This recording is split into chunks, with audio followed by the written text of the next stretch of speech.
the greatest gift. No, no, please, please, please, please.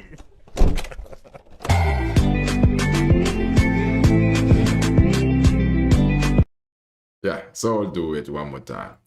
No, One no, more please, time. please, please, please.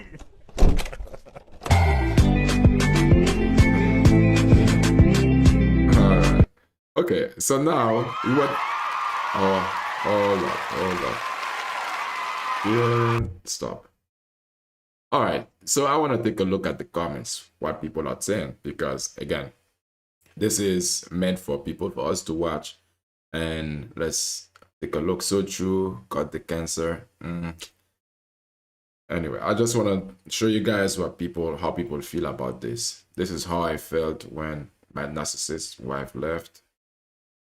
That's not the same experience for everyone, but apparently these people are sharing their experiences online. Freedom is the best. I can agree with that. I'll second that. Freedom is the best. I'm not sure how to explain it, but the tumor is completely gone. Wow. This guy, wow. Fatality. At least she left feeling wanted. It's a win-win. True, true. Don't overdo it. You make oh wow. Yeah. If you know, you know. All right. Yes, you perform perfectly, and she'll never return. Great job. And that's how you do it.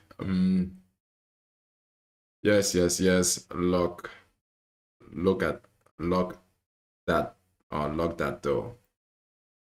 No more drama from Mary J. Blige.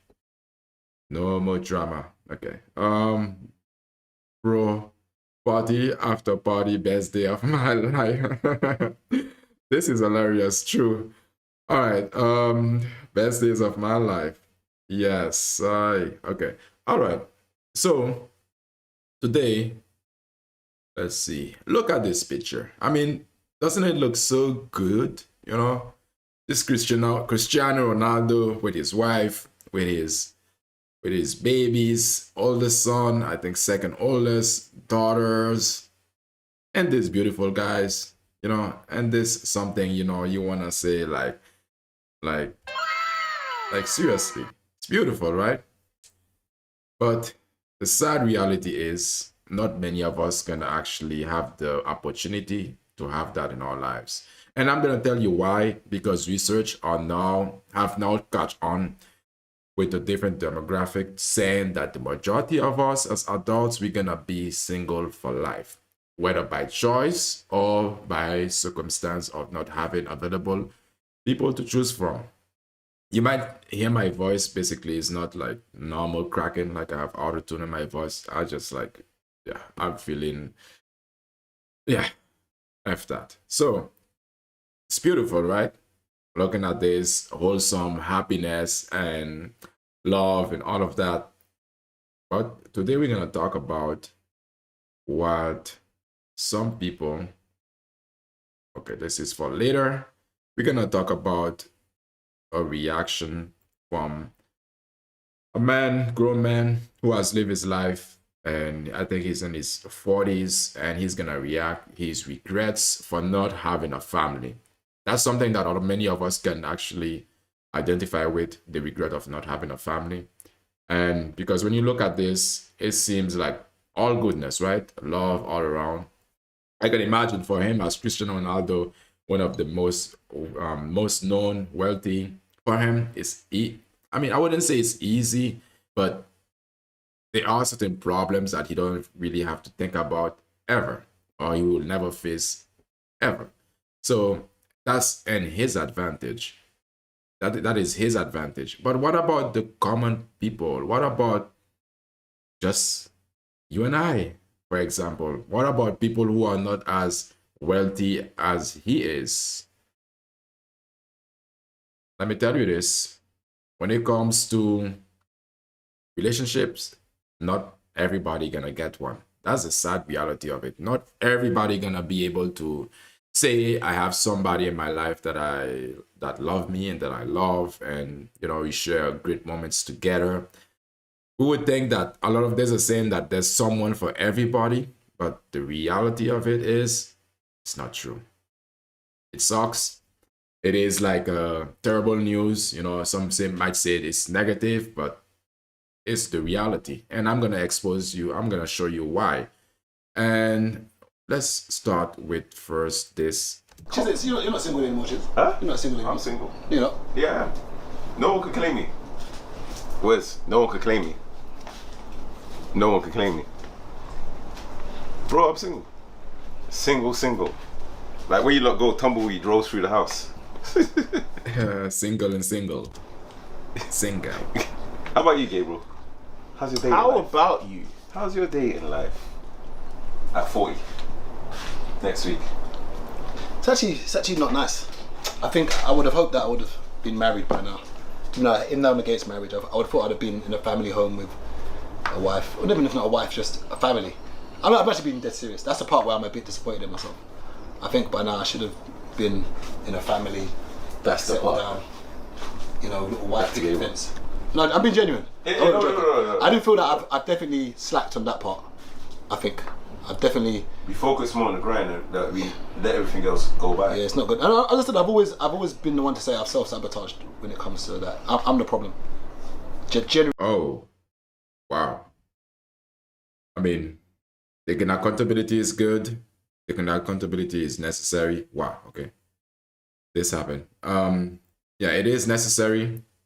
I'm glad that he's actually noticing the reason why this is happening to him, because it's always good to be honest with yourself, because at the end of the day, you can lie to everybody, and the worst person to lie to is to yourself. And being honest is helpful, and because a lot of the time, if things doesn't make sense for you and your mind, especially for you, it can cause you to always be overthinking it. It can cause you unnecessary stress because you haven't really make sense out of it in your mind. So which means you haven't had a conclusion or even to close the door. So which him, good. Speaking, some of them are wankers, but I'd say that generally speaking, if you're going to put on a scale of like percentage, and I want it to be as biased as possible, I say it's 51% my fault, 49% their fault.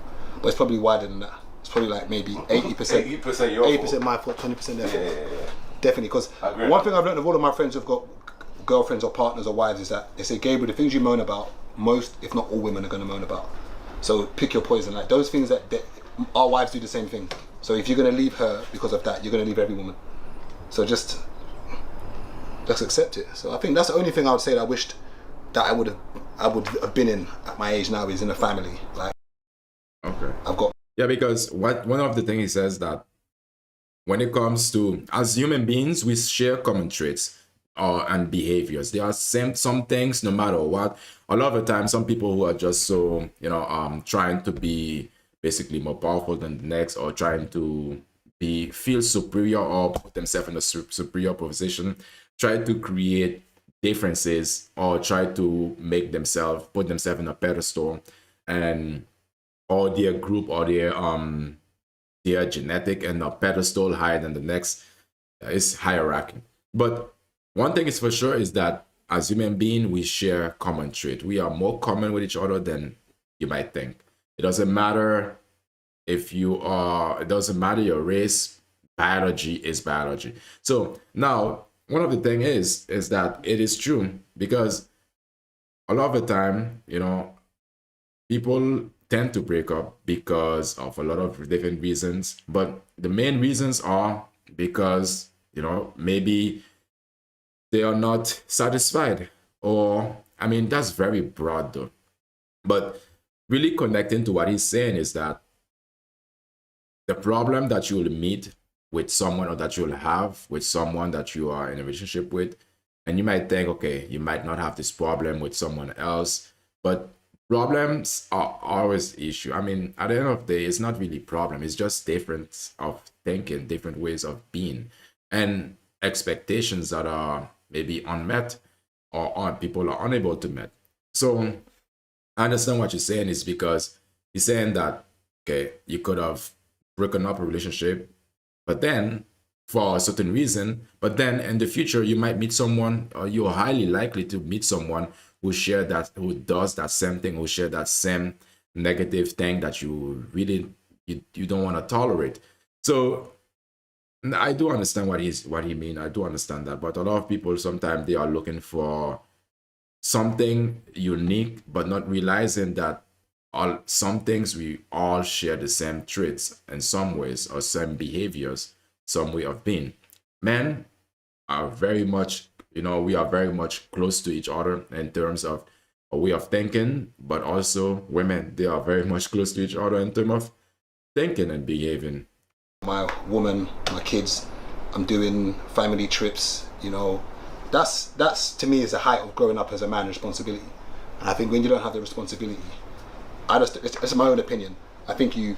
But wait, okay, that's his opinion. But is that the opinion of what society is expected of him? But he says it's his opinion, because all the time we can have ideas and thoughts or opinion of us from our way of life that we think is ours, but it's basically been instilled or placed in us, and then we just don't really notice where it came from. You're missing a big part of being whatever a man is, in my opinion. And I think it's responsibility that makes you a man. And that's why I always say. Yeah, I agree with that. You're missing a big part of being a man if you probably don't have kids, maybe. I mean, maybe. It really depends, because again, everyone, when it comes to certain things, everyone have a different opinion when it comes to these things. When I look at my friends like Prince, I don't know the ends of his relationship, but what I can say is that he's a family man. Like he's a family man, and I don't think I can give any more respect than someone who runs a family. So I think that's the part where I think I've shagged myself a bit, because just being a bachelor, that's for kids, man. In my opinion, I think you can be a bachelor after you've had kids. So let's say you've had your kids and family and it all goes tits up, and then you're now 55 or 60 living your life. Live your life. I think I prefer the other way around. Being a bachelor first, and then you can start your family, because again, it's like a bachelor, you have the ability to remove or to explore the things that you want to explore, and then the score is settling down, so which means you have experienced different things, and you can know exactly how to behave. Basically, you understand yourself, your strong points, your weak points, and you have been able to internalize or basically reflect on the things that that you are lacking, and to focus more on the things that you are, your weaknesses, that you can turn them into strengths.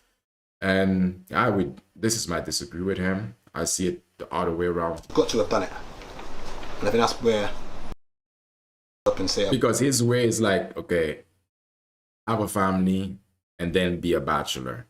It's like, then, so which means there's no longevity. There's like, you're gonna have a family and then thinking that, okay, you can be a bachelor afterwards. It's like, okay, that's breaking your home.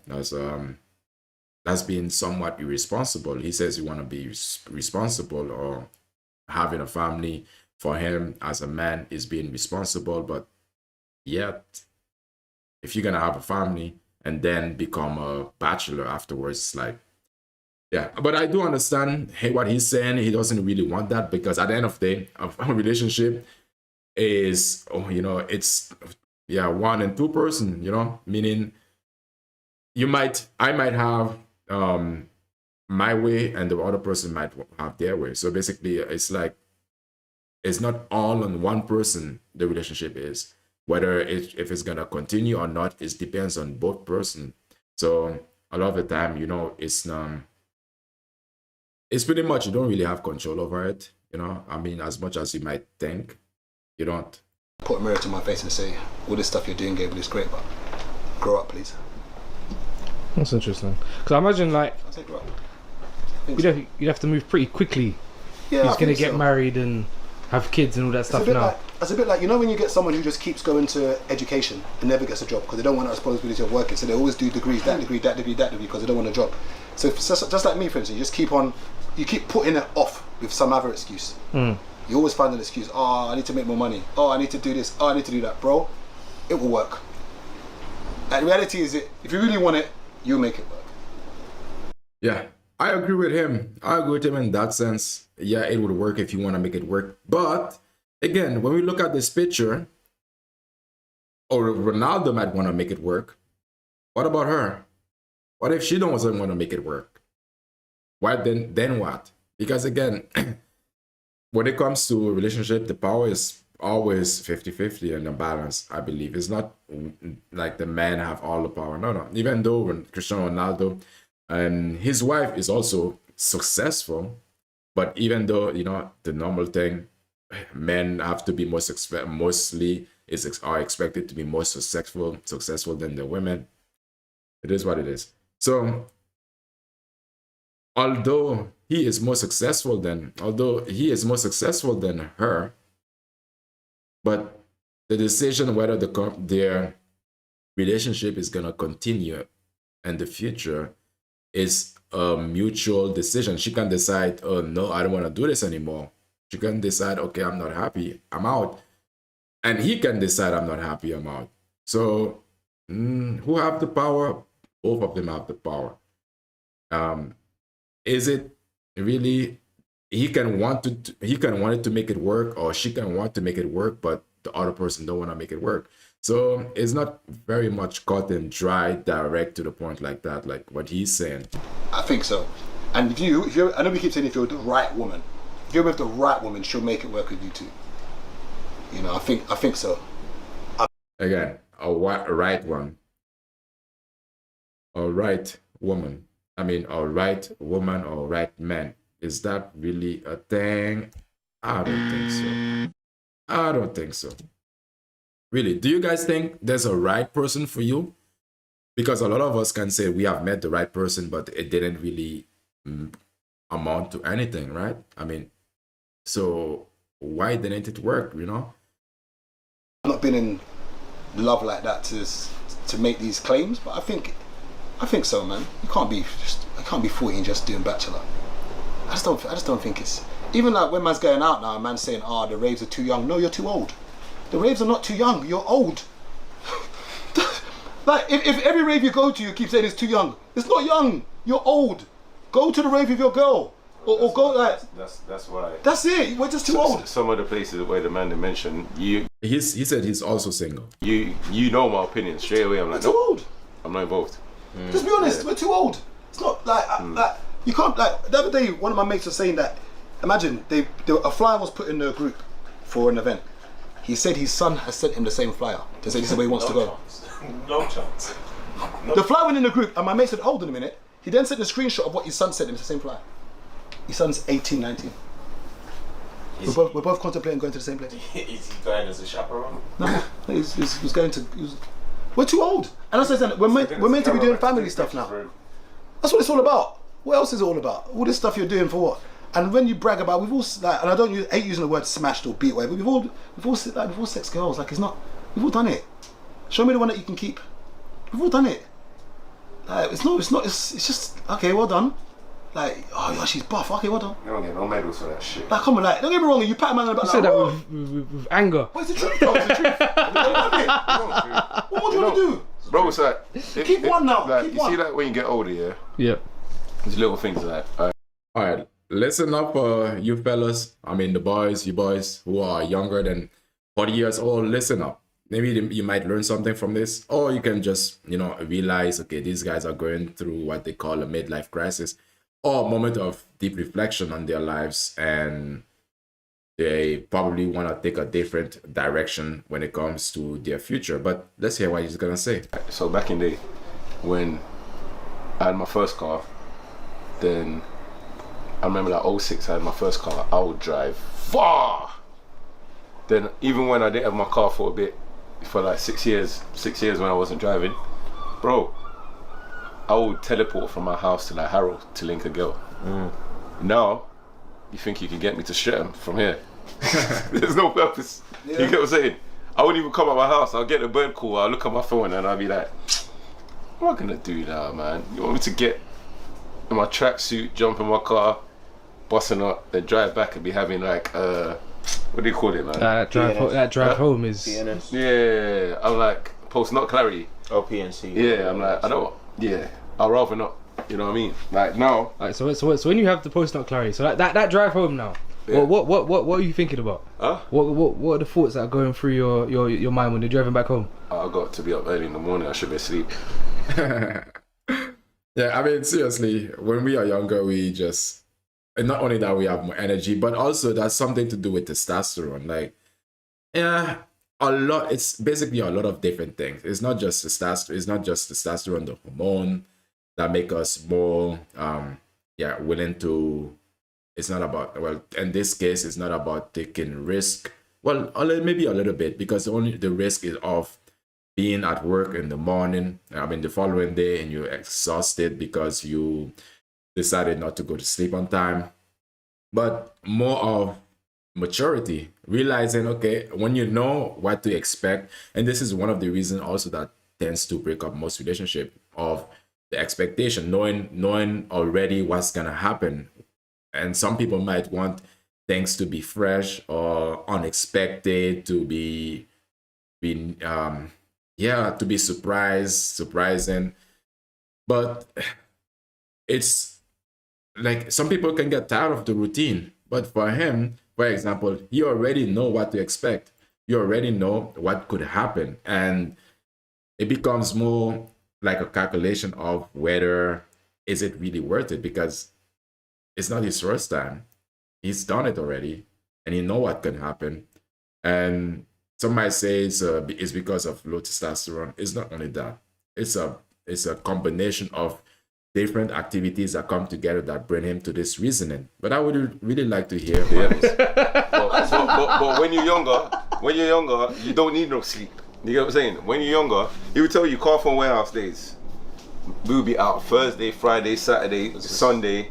We'll be back in work 10 in the morning.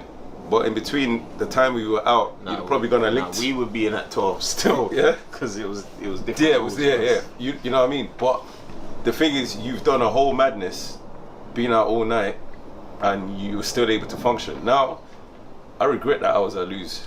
Do you get so alright, so when you was in your relationship, right? Did you get post-nut clarity then? Hell no. Did you not? No. Not at all? Not at all. Not in the slightest? Yeah, Not in the wrong relationship. Not in the slightest. So it's only with the wrong person The that wrong you... person, yeah. Okay. Gabs used to see I used to move. We used to go raving. The man them +1. Yeah, I would really like to hear the ladies' side of this, because he's saying these are the boys talking, they're sharing their experience of it. But what about the ladies, Maybe if I can find something that is close to this, of the ladies telling their own story, I would really like to hear it. If they're gonna be as transparent as this as well, I would hope if I can find one that they got so transparent. I mean, for some of us who doesn't know post-nut clarity, if you're a dude, you know. So what's your, alright, Gabriel, so what's your post-nut clarity like? plus What's one. your... We'll go. Alright, so what? Alright, so you spend the evening with a fine lady. Now you're on your way home. Does it like what are the thoughts going through here? Like, I think I tell you, it is for me is that more time we both know what we're doing. We're just biding time. So until she kind of finds someone better, and I maybe kind of find someone better, we both know that this isn't really going anywhere. Or maybe she thinks maybe she can persuade him, or maybe sometimes the other way around. I know people have been in situations where they want the girl as their girl, and the girl's like, hell no. So it's not always a case of where it's the man that wants her and she doesn't want him. Sometimes it's the other way around. And I think the reality is... Yeah, exactly. Just like I'm saying, it's not one side. It's not one size fit all. It's not like, okay, if they happen, I wouldn't want this to happen for them because they have a beautiful family. But yeah, so I think I shouldn't, I don't want to speak negative about it. But again, the main point is that the reason that they both have the power to prolong this relationship, prolong this beautiful image that we are seeing right now. So it's not just one person who has all the power, it's both. Is that our carnal nature takes over sometimes. We look at someone and you think they're buff, and some people like sex, innit? Sometimes you've had a bad day, and sometimes it's a good form of release, and you find whoever's around you to do that with safely. And I think for me now, at my age now, the post-nut clarity is before I even nut. Or you just, but as soon as you said, hey. Bruh. So he said that message, and it's like, okay, when you coming around? The moment she says she's coming, you're like, oh shit, she's coming. It sounds bad. gotta put in that work. But even for her, she knows that it's no good to her. Like, so it's both way. We both know we're just doing this to buy time. I think it gets to a point where responsibility is the key. And I was with one of my mates the other. Or to distress, to buy time, distress, whichever situation. What's the reason why people get intimate? There are many reasons, or for rebound or whatever. But still, Yesterday actually, he's come to do some work for me, and we're just talking in general. And it's like, he's in the best position he is now. He's married, with kids. He's like, don't get me wrong. He has the urges sometimes to kick out and step out, like most people do. everybody, most people do. Both of them can have the urge. I mean, at the end of the day, both of them are just, we are human beings. We have desires, and sometimes you have moments of weaknesses, and really, there's never a reason, there's never an excuse, to break something that is as beautiful as this. But some people can, sometimes we can take risk or just find a reason, and then find a reason to basically excuse ourselves from accountability of why it happened. I mean, but it's good to be at home, man. Like, what more we chase? Like, I don't know, man. At this age, you can't come and tell me you can't tell me the girls you're smashing and I'm gonna get excited. Like, we've been doing this for 20 years now. Like, we've done sisters, moms and daughters. Like, what more's left to do? Friends of friends. Who's we?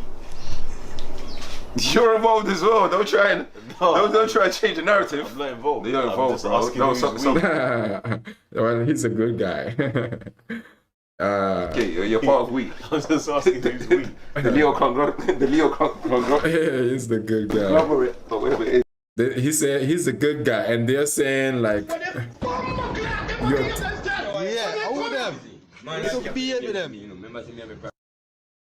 oh, okay, all right, that was the end of it. But still, there's another one right here, and It's good. It's good to be hard on yourself. I'm very hard on myself. because he's having a moment of deep reflection of where he wanna take his life now after 40 years old, and I think that's a good thing, because you always have to reflect on your position in life and to see how you've been living. Because a lot of the time, some people might just go on doing the same things, and then it's not bringing them any form of fulfillment or joy or pleasure in terms of long-lasting pleasure, and they're just stuck in the pattern of just, a pattern of just doing the same thing while expecting a different result. I'm finally happy, and it's taken a good 7-8 years that I'm actually a bit. I feel nicer. This is when you fully settled into the middle age. I'm on the cusp fully. You get what I'm saying? I'm on the cusp about to. But when you hit 40, this is the zen. Yeah. So I got 2 years. Yeah. Do you think your life's better now compared to, let's say, where it was? 2016. So Yeah. Of course it is. yeah, I What's think it? my journey started 2016. So I moved to Birmingham. Yeah, when you done that, It was a good decision, good move. I was stressed. he was stressed though. And I just think that I've taken all the restrictions off me. I don't feel so much pressure anymore. Like, obviously I'm not married. I don't have like a wife. I'm not coming home to a family in the yard. So there's a lot of pressure for that.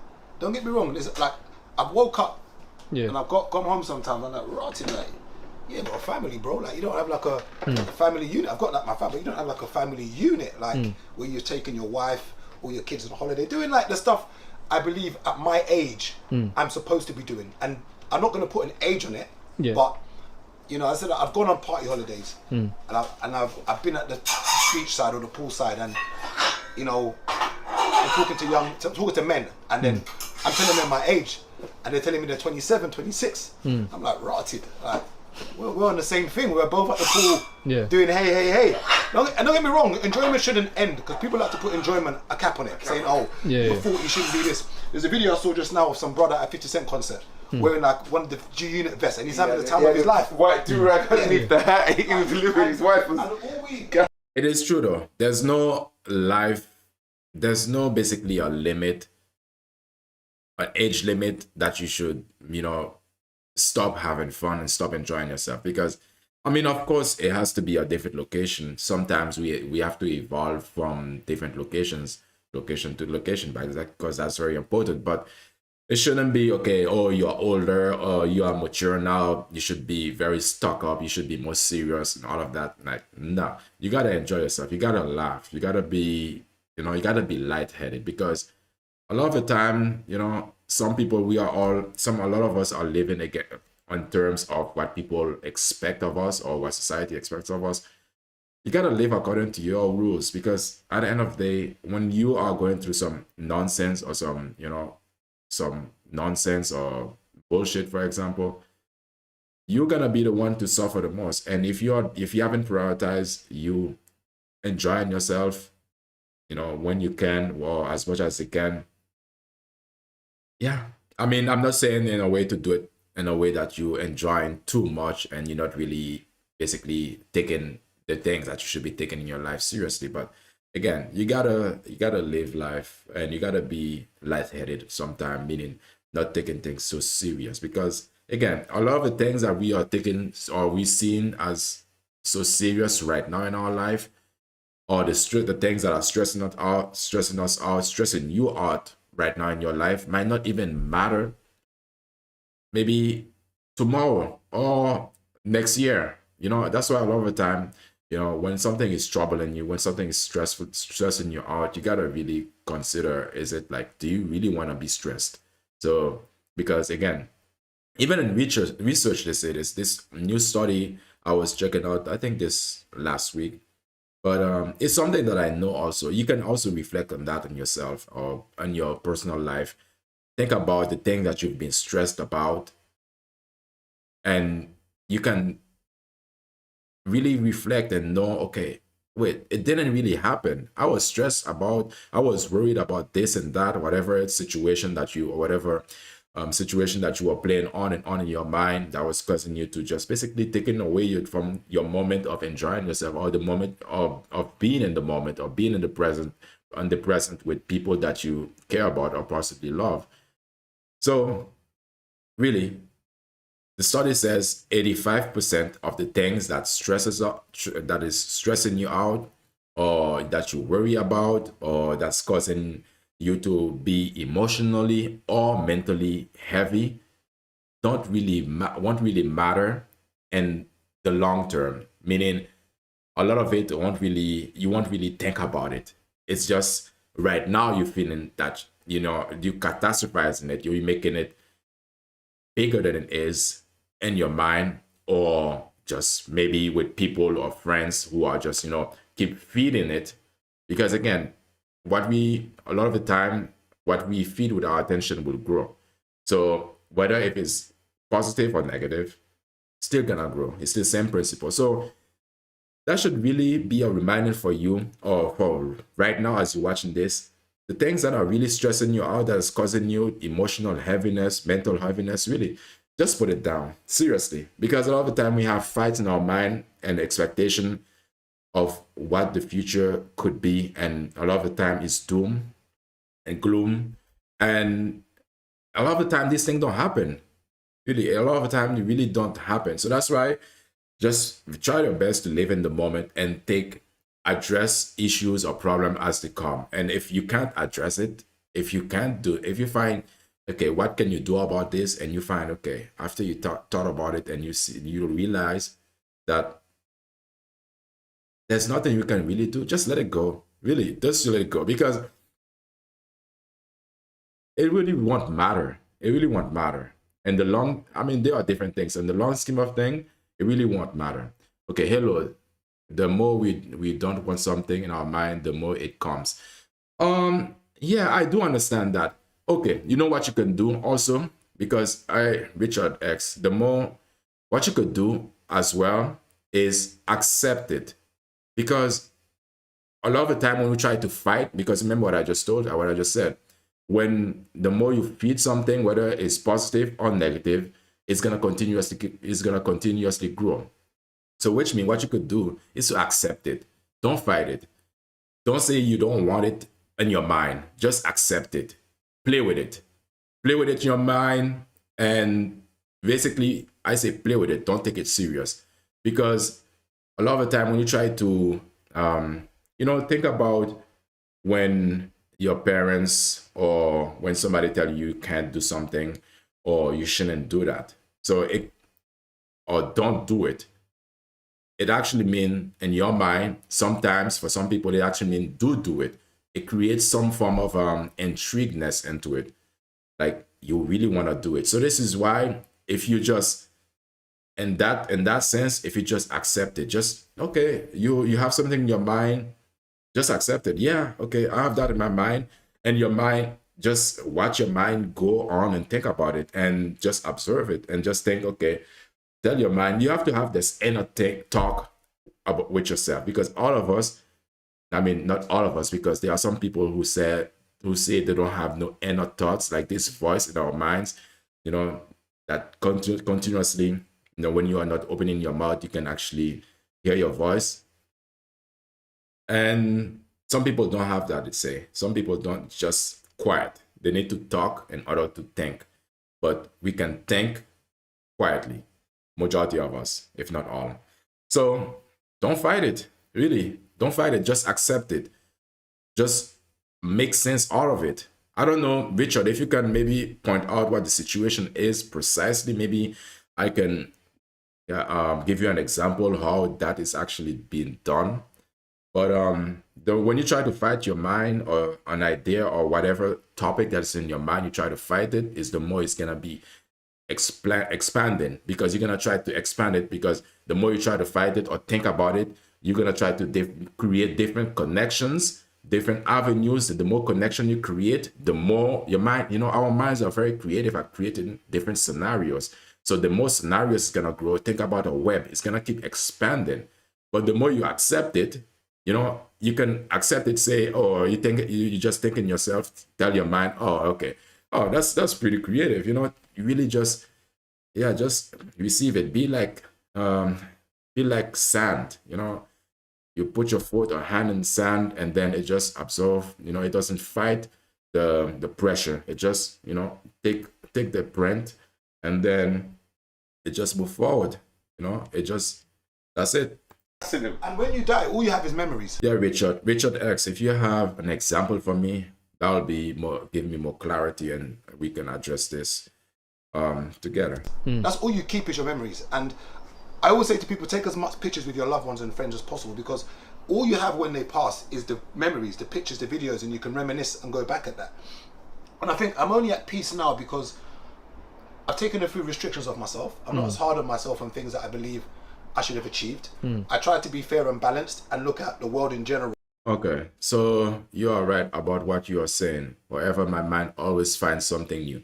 All right, your mind, that's the thing.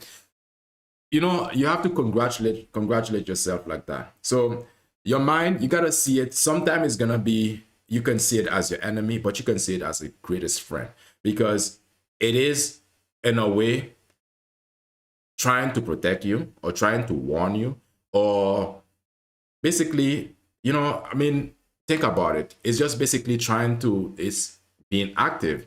So your mind is gonna always think of something new. But the more when it finds something new, basically entertain that. Don't fight it. Don't try to push it out. See how far your mind is gonna go with it. And that's how you're gonna actually, basically kill the fire slowly. But I do understand what you mean. What do you think about the talking stage or situationship? Talking stage or situationship? What do you mean? Like, if you're in the talking stage with somebody or situationship? What I think about it, it really depends on the person if it fits for you, because as we go through different moments in our lives, and sometimes different stages or different season of our life. Sometimes you might have a season that you're in a talking stage with somebody. You have to be more specific. Talking stage, because you gotta always have to talk with somebody in order to build some form of togetherness, that you can basically come together like this. If you don't talk to the person, if you don't talk to nobody, then it's not gonna happen. It's very rarely that you will be, with anyone. You gotta be, having a conversation. talking stage, but you have to be talking stage to what is the goal of the talking stage. Situationship, yeah, situationship. I mean, it's a real thing, I would say. It's yeah. Yeah, I don't know what else to say about that. I mean, situationship in terms of what? Because again, if situationship is something that is good for that you find that is fitted for your lifestyle right now, then maybe that's what's good for your lifestyle right now. But always remember, a good thing to is to have some transparency if you can with the person that you're in a situationship with, if you can, again, because it's kind of way better, because it might be, I mean, the first thing you gotta know what is the end goal. I'm talking to Pelacros. What is the end goal of the talking stage? What is your end goal of a situationship? Look where I've come from and say, okay, where do I fit in this? How well am I doing? And I think I'm all right. And I've just the other day I sat and said, I'm halfway there. Like, I've lived half of my life nearly. Unless I'm going to go to like 90 and 100. And if I'm not in good health, I'd rather not hit 90 and 100. Yeah. I'd rather, if I'm in good health up to 75 or 80, let me go. Like all this, just wherever it is, I don't want to be here till 95 if I'm not strong. I'm halfway there. And, I was speaking to one of the younger lot the other day, and he was trying to mock me in it, saying, like, you're an old man now, you're old. And I was like, okay. And then he started breaking down to me saying, okay, what have you done that you wish you would have done better at my age? I think I would have settled down a bit earlier. I think. Why? Okay. Yeah, do you guys, I mean, I don't know if there's any older guys, in his age category or 30 and above who are watching this. Do you wish that you had settled down earlier in your 20s? Because I don't. I mean, like, really, would I? Maybe. I wouldn't say maybe. I mean, when I think about this, I'm thinking about the people that I've been with, that I've been in a relationship with.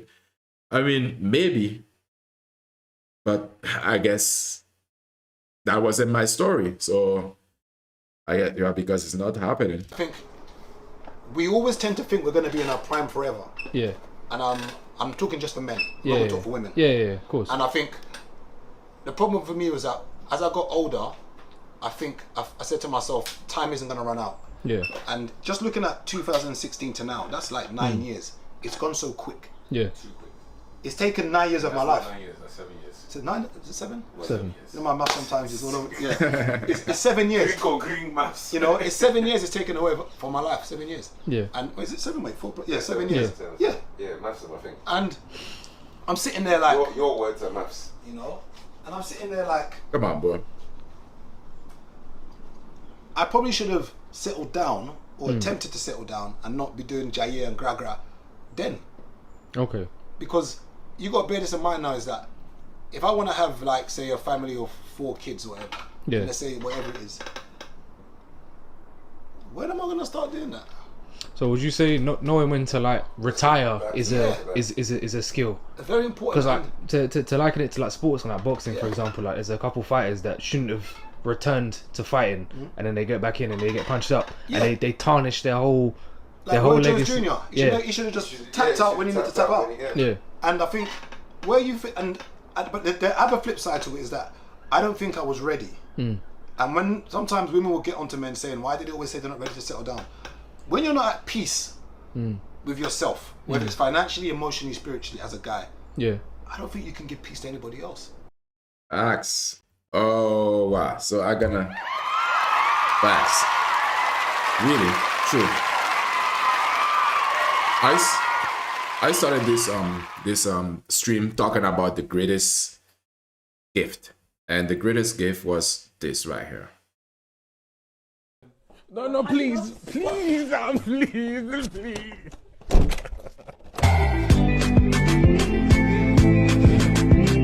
It's not about the breakup. That's not the greatest gift. It's about the singleness. At the end of the day, both of them are now single. Yeah? Let's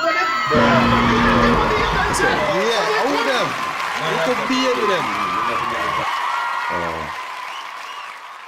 Okay, that was weird.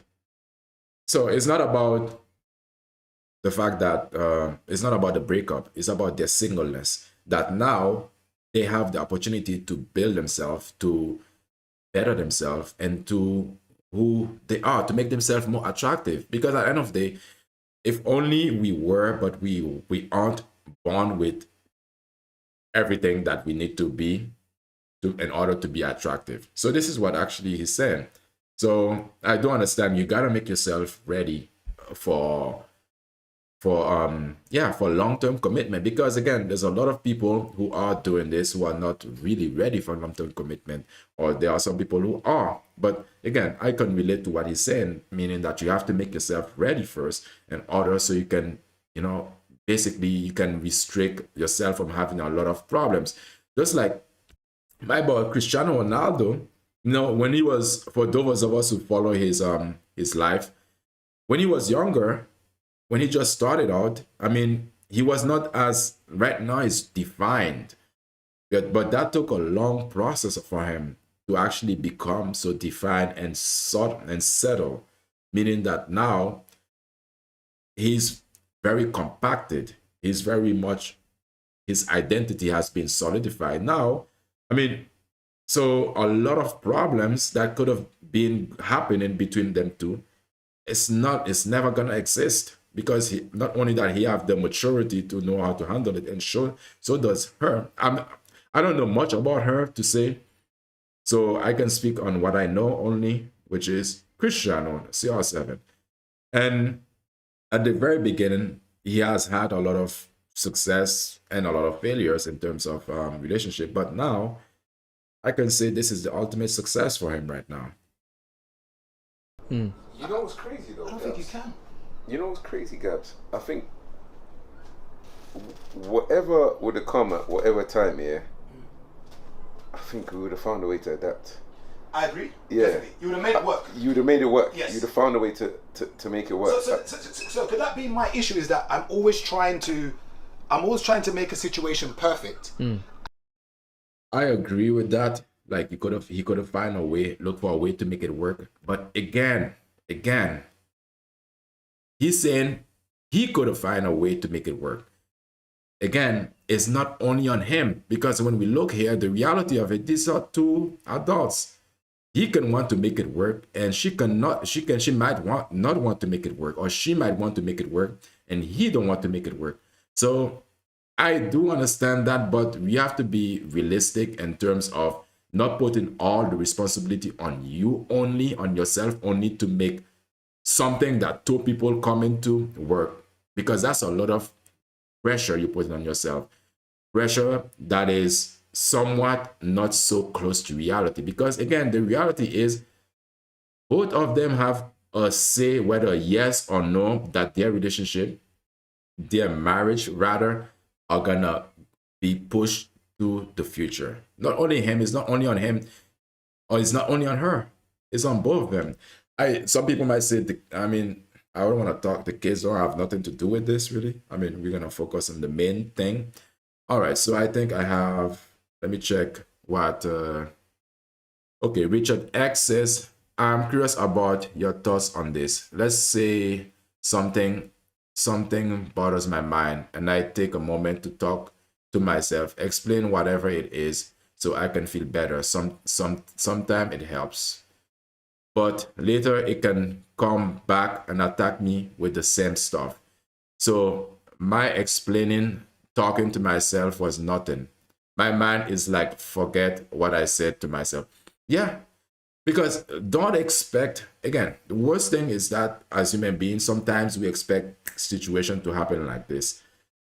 Really, Richard, don't expect, it's a practice, meaning it's now, the more you do it, the more you learn how to basically let things go. Because letting things go is not just about dropping it. Because if that was the case, I mean, it's not the same way. It doesn't work the same way physically, or I want to let this go, I let it go, then it's done. This is a physical thing. You're talking about one of the greatest creation on earth and on the planet, one of the greatest creation on the planet, which is our mind, you know? So that's gonna take rehearsal for you to actually be able to, okay, when something comes to your mind that you can say, okay, this, I don't want to think about it, and then your mind's gonna basically listen to you. But it's not, Richard, it's not gonna happen the first try, bro.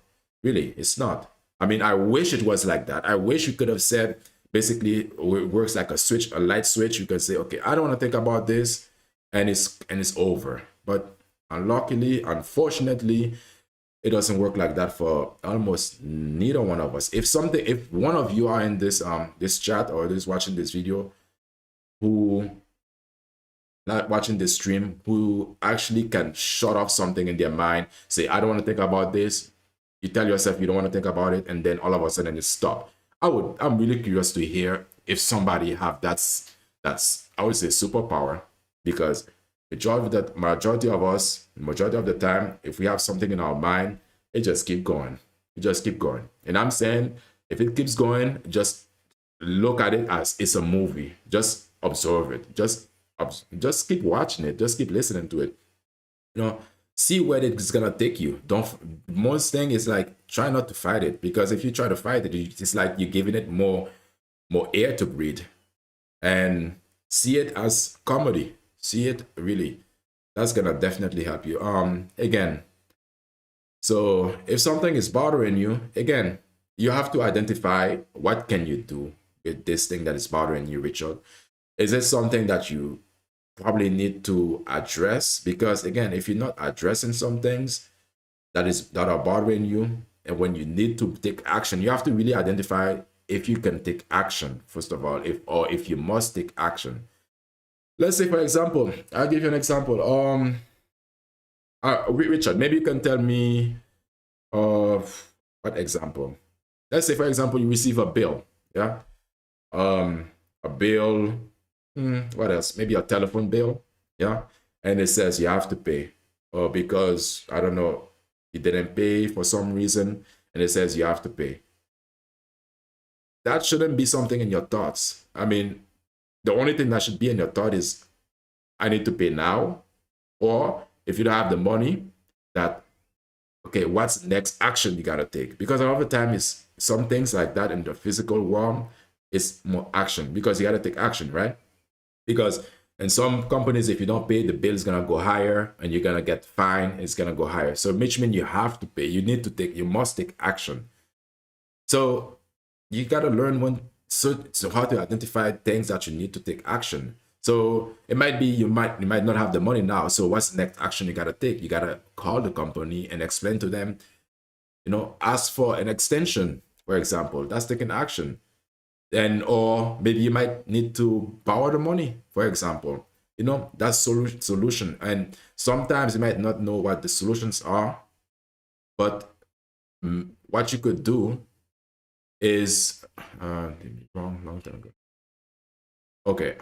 Okay. You say, I was gonna say, sometimes you might not know what the solution are in terms of the telephone bill that you receive. I would say the solution could be to call the company and find out what are the payment terms they have. Maybe they can cut it in small pieces for you to be able to pay.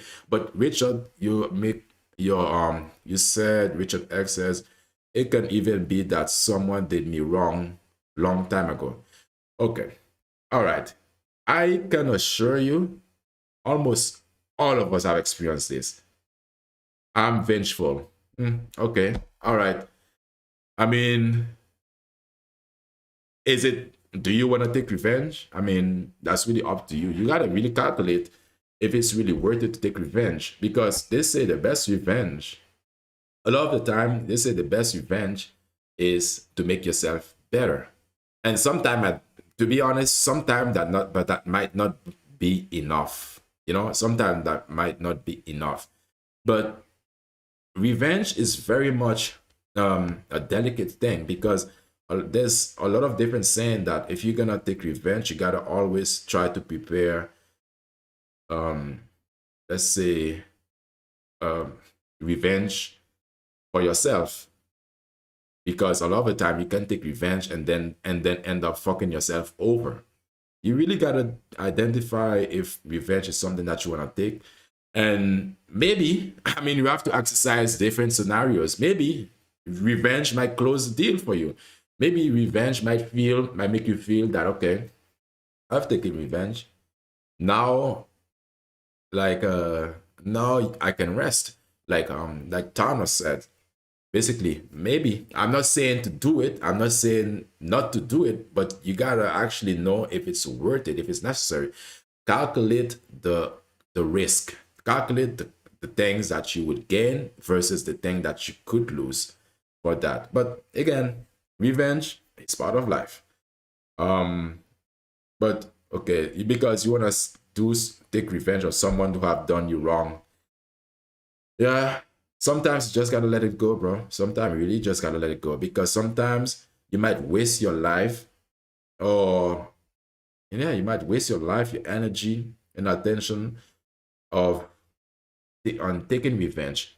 Rather, what you could do, use that moment to strengthen your mind. Think about the situation that the person did you wrong, and make yourself better in terms of how many basically strengthening your mind in a way that you know exactly if you face this situation again, how you can maneuver yourself away from it. I think a lot of the time that could be the lesson, because a lot of the time might think that revenge is gonna solve it all. Sometimes revenge doesn't make things better. It just make it worse. Sometimes a lot of the time and you might realize, like, is the person worth it? Is the person worth your revenge? Is it gonna be something? What if you end up taking revenge and you find out the emotion that you feel, and basically it didn't go away? The fact that you felt that the person have done you wrong, and you wanted to take revenge on them, and you've done the revenging, and still feel the same, or nothing really changed. Rather, a better scenario would be to teach yourself, reflect on the situation that happened, think about it in different areas.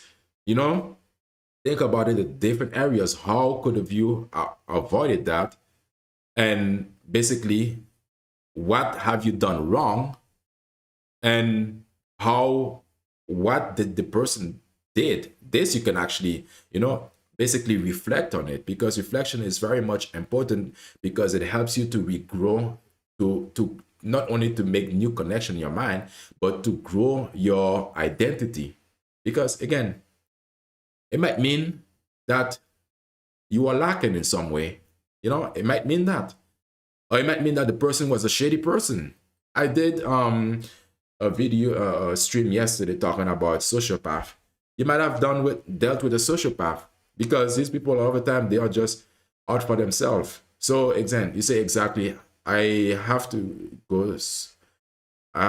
got so much stronger mind by doing so. I know I'm stronger mentally. Yes, exactly. See it? Really, the best revenge you can take is make yourself better, and the other part is to make your mind better. Your mind much more. It was a lesson to you. It was a lesson, because that was a blind spot that you didn't see, and the person exposed, and they took advantage. So now you can put a wall. You can build a wall, or and that blind spot. So, because my mind made me to change. Exactly. Because don't be afraid to change, bro. Don't be afraid to change. Change is part of life. If you're not changing, your mindset is not only about changing in terms of the location you live, and changing your mobile phone and all of that. You gotta always keep evolving your mind. You gotta always keep changing your mind in terms of not always keep. I mean, there are certain things, meaning I would say more evolve in your mind. So keep piling on. You've been hurt by this person, and now let that be a lesson. How can you make yourself in the future that nobody can do you like that again? That will make you even much more stronger. Because if you're going to take revenge and then learn from it, you're going into the situation the same way that you actually, nothing really changed. Your awareness haven't been changed. And it's never going to be perfect. So I use it to self-sabotage and just Yeah. not make it happen. It's endless. There's no solution. There's No conclusion to because it. you know what it is in your head here. You always think that you can be better, one, and then you always think that I'm always gonna get better regardless. Yeah. So you use that as your form of self-sabotage. We all do it. Well, it's bad because, as I said, I'm halfway there now, and I'm trying to think about what I maybe achieved and not achieved. And I always say people don't like. I've got so many skeletons in my closet, so I'm not no Yeah, of course. perfect guy. Yeah. I mean, skeleton in your closet, everybody does. I mean, if you're gonna stand there, because a lot of the time some people like to point out, I mean, it's just that because people are shady sometimes. And some people like to point out the skeleton in other people's closet, but then they have a lot of skeleton in their closet. For me, I have a lot of skeleton in my closet. I would say that. I mean, it's whatever, right? So it's like, yeah, it is what it is. But some people just want to pretend as if they are perfect because nothing is perfect. And the more perfect you try to be, the more skeleton you'll build and the more delicate, sensitive your life would be. Meaning, I mean, very, very much sensitive. It's like, yeah, that's a different topic, of course. Like I'm probably worse than you. So don't. I'm 100% worse than you. Yeah, so don't think. I just package it. Wait, okay. I have to get back to Richard X. Like, I understand why people can even commit. Yeah, some people come off themselves because it really get bad. Yo, Richard X, I completely understand you, bro.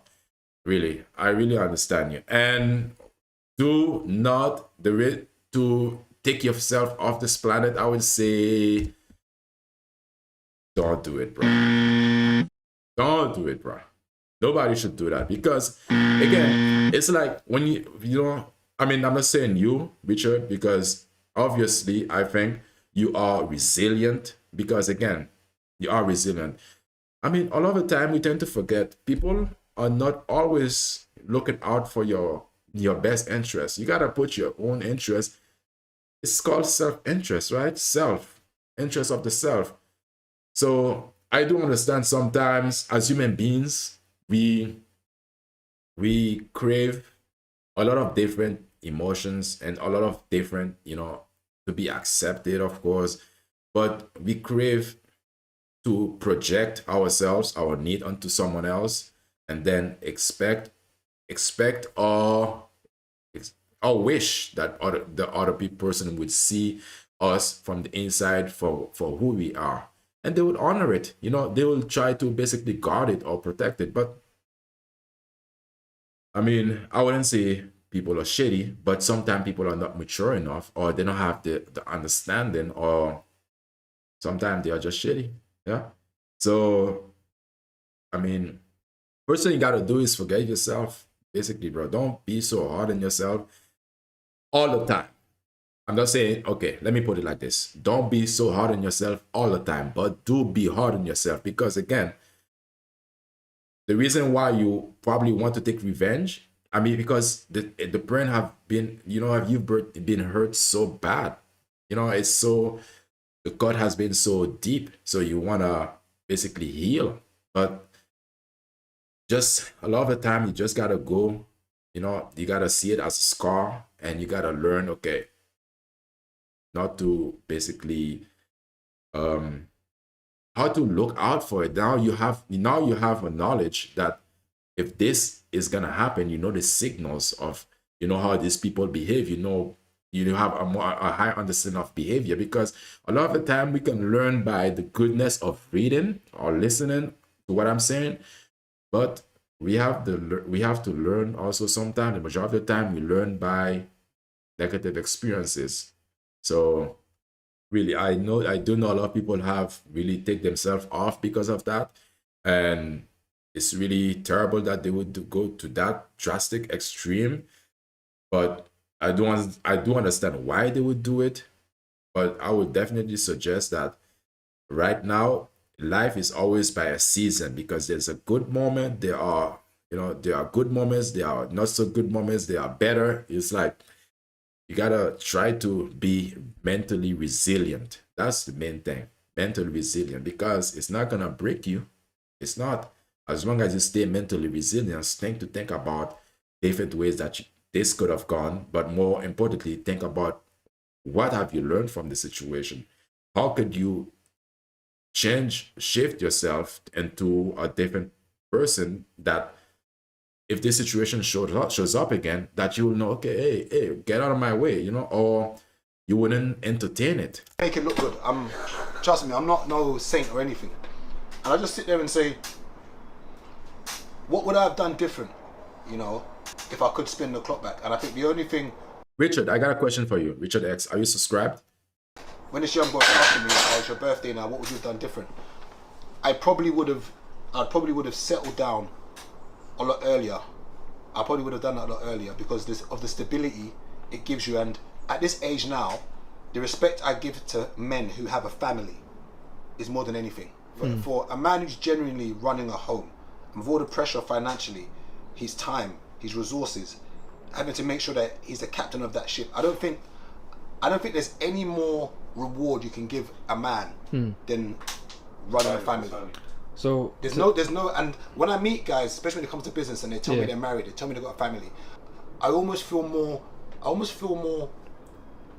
feel more secure in doing business with them. Yeah.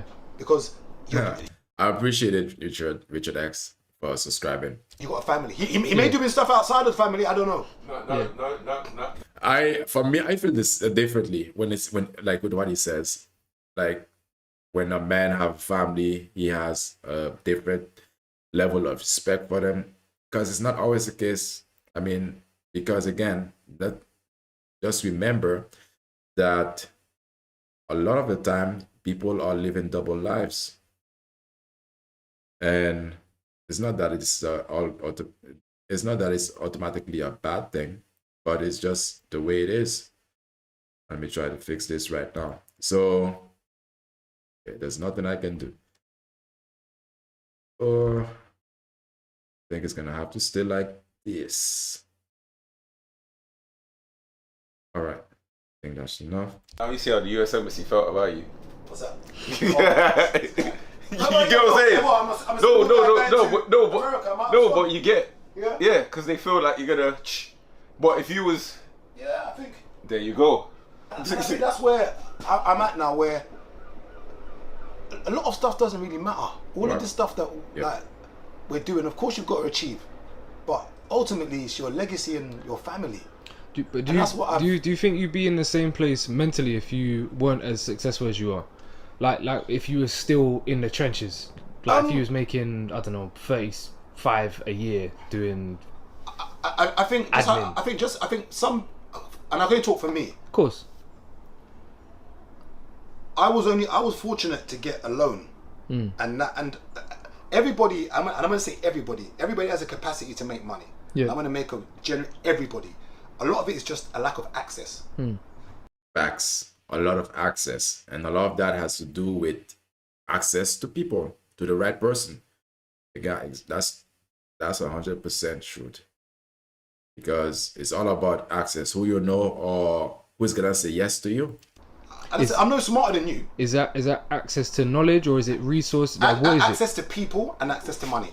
Those for me, and people get onto when I would say the main thing is, I would say access to people and access to knowledge. But people can change all of that, because at the end of the day, if anything you're gonna do in terms of money making, it's a social thing. You know, it's basically access to people, because I mean, I would look at it as the main thing: access to people that you know, because people that you know can give you the information, and probably the money might come. It's really basically people, because that's like, I mean, you can have the knowledge, but if you're not reaching the right people with the knowledge, then it's like having knowledge that is only beneficial to you. I say people is the commodity, not money. Okay. It's people. You need people to make money. Yeah. Like if you can't take money from people, you can't make money. You need people to work to make you money. Yeah. It's people. This is the workforce, people. Yeah. Guys, that was the end. I don't know if you guys are enjoying this stream. I also have another video I could share, but I didn't want to make the stream too long. So if you're enjoying this and you want me to continue, or if you have any question, you can remarks. You can let it be known as I keep going, moving forward. So now, I was talking about that every. Let me move this quickly. Not what I wanted to do. All right, I was talking about how research have found a Pew Research Center study revealed that a huge shift in societal norm indicating that 1 in every 4 adults is likely to remain single for life. This trend suggests that by the time today all young adults reach 50, a quarter of them will never have married. Despite concern about implication of this trend, research indicates that single individuals often report higher level of self-determination and personal growth compared to their married counterpart. So bottom line is 1 in every 4 adults will stay single for life. Is that a good thing? Is that a bad thing? Don't know. I mean, it can be good or bad to different people. This was funny. You throw the bouquet and it got stuck. All right. Good. Society need to learn that being in your own is powerful and beautiful, not a failure. I mean, back then it used to be looked at as if you're not, if you are alone. Back then, this used to be the opposite. It used to be, that's why the person is like mention it. So they say that 1 in 4 men what are happy. So what is this person trying to say? Because the men are not married, they are happy. And I mean, a lot of people actually like this. Over 3,000 people likes this. Okay, so let's say the best they can do is stay single and live life to the fullest. Let's grow together, y'all. No single life.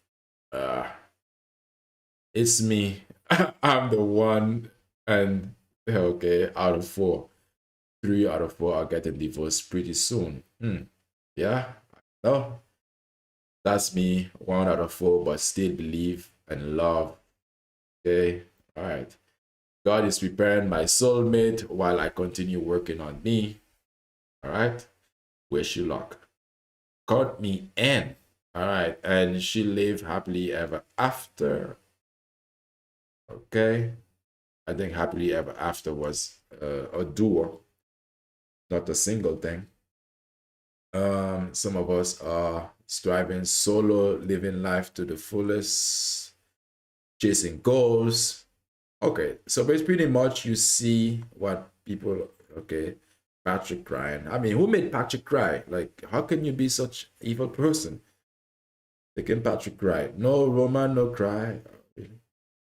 Okay, but I was looking at this and I found the comment that has the most likes or people can relate to the most was this one.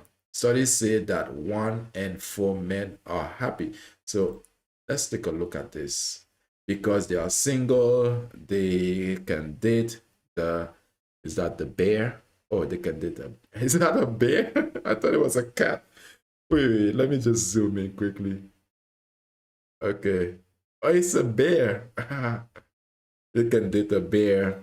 Can be said better. For real, for real. This is why you are single. If that's what you're gonna tell yourself, okay, you immediately respond was defensive. Okay, all right. But I mean, how do you guys feel about that? That it could be you. I mean, if you're single, I mean, it doesn't mean that if you're single right now, because you can be in a relationship right now, you never know what could happen. So, I mean, could be me. I mean, yeah, it is what it is. I'll be happy regardless, bro. So, and now moving on, something funny that I saw online, but I think that we can address this later on. Because now, what is the implication of this? You know, more people, it says here that more people are gonna be single. 1 out of every 4 adults will be single for life. So what is the implication of that? What's gonna be the result of this? So the result of this is gonna be this right here. Basically, countries with declined population in 2025. Yes, that's gonna happen. Less people are gonna have babies. Population is gonna decline. So we're gonna take a list of the countries who have the most, who are experiencing the most population decline. Saint Martin, I couldn't believe it. I was mind blown actually when I saw this. Mind blown. I mean, I don't know if you guys, I don't know who knows or who don't know Saint Martin, but Saint Martin is a lovely island. We should go there, but -4. It's actually ranked the highest, the country with the lowest, with the most declined population in the world, and that a small island really. It's crazy. Estimated population 2024 is this amount. Oh wait. Sorry about that. Okay, the first one is, excuse me, St. Martin, Cook Island. Okay, Marshall Island, Greece, Northern Marshall. I think maybe this.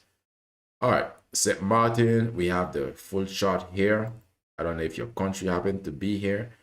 We can see number 1 is St. Martin. I mean, what are you guys doing? Like, you're not okay. This is a extensive list. Let's see the last. Okay, Ukraine haven't experienced any of that, and Azerbaijan and Central Africa Republic, Barbados are not experiencing this. I mean, just a few countries who are experiencing this this issue.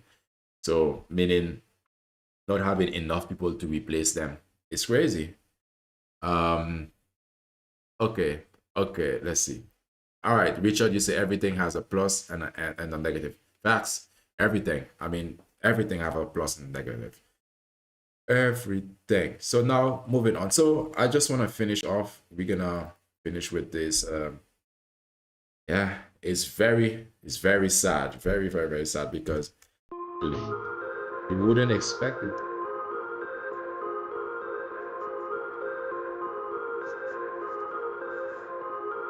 It's an artist. Oh wait. Very sad. Sad story. Alright. Okay. Alright, let's finish with something. Some photos of different animals. I think one of them that was really funny to me, I was wondering why and how is it possible? Like really. Some photo of different animals getting a CT scan. I don't know what that is. Probably you guys might know. Seems like a... What is that animal?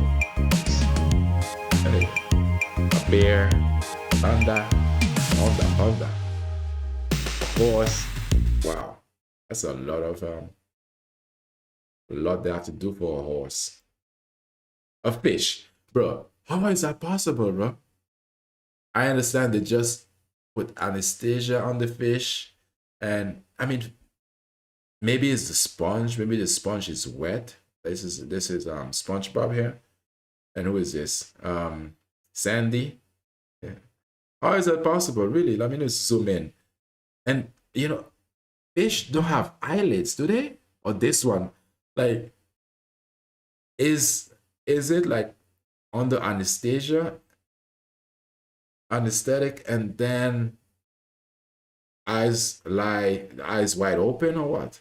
Like, but how did it actually get this done, bro? Like, seriously, you're telling me, like, I really wonder what's going on here. Seriously, how is this possible? And we have our lovely friend here. It's cute. Cute. A bird. I mean, this is like killing the bird or not.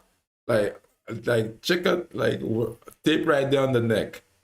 I mean, if that's tape, wouldn't it, rip the bird feathers off, or yeah, the feathers basically, after they have to, basically just rip it out.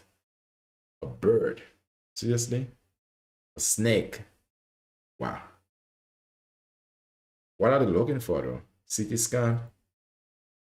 Gorilla? An alligator? Wow. Huge, man. What is that? A duck? And it will grow back. Yeah, I know Richard X. The feathers will grow back, but still, it's gonna be painful to just rip it off though. By just removing it. Shark. Penguin. Cat. I don't know. I don't know if you guys find cats funny, but cats are always funny. Oh, talking about snakes and animals, this was wild when I found it. Basically, man let 200 of the world's deadliest snake bite him for 18 years, ended up creating a universal anti-venom. All right, people are awesome, bro. This guy is dedicated. He should go in the Guinness World Record, bro. Seriously, Guinness World Record. Scientists have created a groundbreaking antivenom using blood from Tim Theodore, a man who spent nearly 2 decades building immunity by self-injecting snake venom.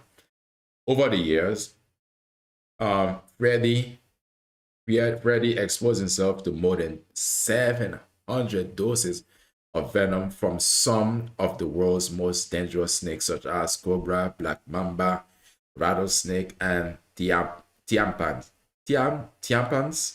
to strengthen his immune system. From just 40 millimeters of his blood, research isolated immune cells that generate billions of antibodies modeled after his immune response. So basically, our body, his body's immune system created the antidotes, and through that, scientists were able to separate his blood and the antidote that they found in his blood to create a super antidote. Nice. Among these, 2 antibodies, LNXDO9 and SNXBO3, don't know what they are, stood out for their ability to identify and neutralize key venom toxin by mimicking how they interact with human cells. These were then combined with a toxin inhibitant compound called varispladib. You know what that is. I mean, you can read it. To create a broad spectrum anti-venom. All right. You go, bro. Seriously. All right. Last part. I'll put this right here. Last part here. In testing on mice injected with venom from 19 fatal snake species, the treatment successfully protect against 13. Okay. We wanted to, I thought it was super. Why not all 19? Including several cobra species. And wait, hold up. Let me just go down. This is the last story I'm going to talk about before we close off the stream. Several cobra species, tiger snakes, and the common taipan or python taipan. Okay, I mean, that's really great, bro. Like, he injected himself with so many lethal things, venom, so his body can basically produce the anti-venom, and so he can help save people. Man.